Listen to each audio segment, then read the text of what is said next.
So Raghavendra ಆಚಾರ್ಯ ಅವರೇ, ನಿಮ್ಮ journey ಹೇಗಿತ್ತು? ಇಲ್ಲಿವರೆಗೂ ನೀವು ನಡೆದು ಬಂದ ದಾರಿ ಹೇಗಿತ್ತು? ಇಲ್ಲಿವರೆಗೂ ನಡ್ಕೊಂಡು ಬರಲಿಲ್ಲ, ನಾನು ಕಾರಲ್ಲಿ ಬಂದೆ.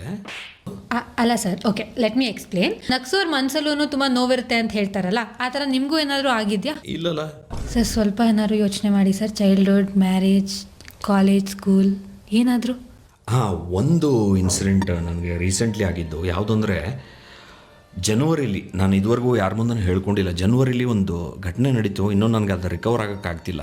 ಜಾನಲ್ಲಿ ನಿಮ್ಗೆ ನೆನಪಿರ್ಬೋದು, ಕೋಲ್ಡ್ ಪ್ಲೇ ಕಾನ್ಸರ್ಟ್ ನಡೀತು. ಸೊ ಆ ಕೋಲ್ಡ್ ಪ್ಲೇ ಕಾನ್ಸರ್ಟಲ್ಲಿ ನನಗೆ ಟಿಕೆಟೇ ಸಿಗಲಿಲ್ಲ. I don't know how to cope up with this man. ಸರಿ ಸರ್, ಸರಿ, ಕೋಲ್ಡ್ ಪ್ಲೇ ಬಿಟ್ಬಿಡಿ. ನಿಮ್ಮ ಚೈಲ್ಡ್ಹುಡಲ್ಲಿ ಏನಾದ್ರು ಮೆಮೊರೀಸ್ ಇದೆಯಾ? ಹಾಂ, ಚೈಲ್ಡ್ಹುಡ್ ಅಂದರೆ ಆ್ಯಕ್ಚುಲಿ ನೆನಪಾಯಿತು, ಒಂದು ಕಹಿ ಮೆಮೊರಿ ಇದೆ. ಕಹಿ ಮೆಮೊರಿ, ಟಿಆರ್ ಪಿ ಸಿ. ಏನಂದರೆ ಒಂದಿನ ಕ್ಲಾಸಲ್ಲಿ ನಮ್ಮ ಟೀಚರು ನನಗೆ ಎಲ್ಲರ ಮುಂದೆ ತುಂಬ ಬೈದ್ಬಿಟ್ರು. ಬಟ್ ನೋಡಿ ಪ್ರೀತಿ, ಕರ್ಮ ಇಸ್ ಅ ಬೂಮರ್ಯಾಂಗ್ ಅಂತಾರಲ್ಲ, ಕರೆಕ್ಟ್ ಸರ್. ಕೋಇನ್ಸಿಡೆಂಟ್ಲಿ ನೆಕ್ಸ್ಟ್ ದಿನಾನೇ ಆ ಟೀಚರ್ ಕೆಲಸ ಹೊರಟೋಯ್ತು. ಕೆಲಸ ಹೊರಟೋಯ್ತಾ? ಹೌದು. ಹೆಂಗೆ ಸರ್ ಕೆಲಸ ಹೋಯ್ತು? ನಾವೇ ತೆಗ್ದಿತ್ತು. ನೀವೇ ತೆಗೆದ್ಬಿಟ್ರಾ?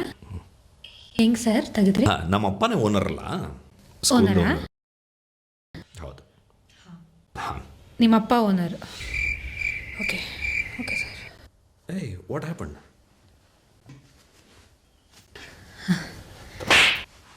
Thank you.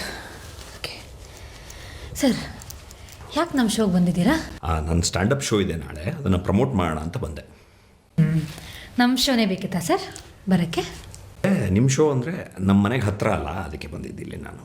ಅದಲ್ಲ ಸರ್. ಸರಿ ಸರ್, ನೀವೇ ಮಾಡ್ಕೊಂಬಿಡಿ ಶೋನ. ಹಾಂ, ನಾನು ಬರ್ತೀನಿ. What happened Preethi?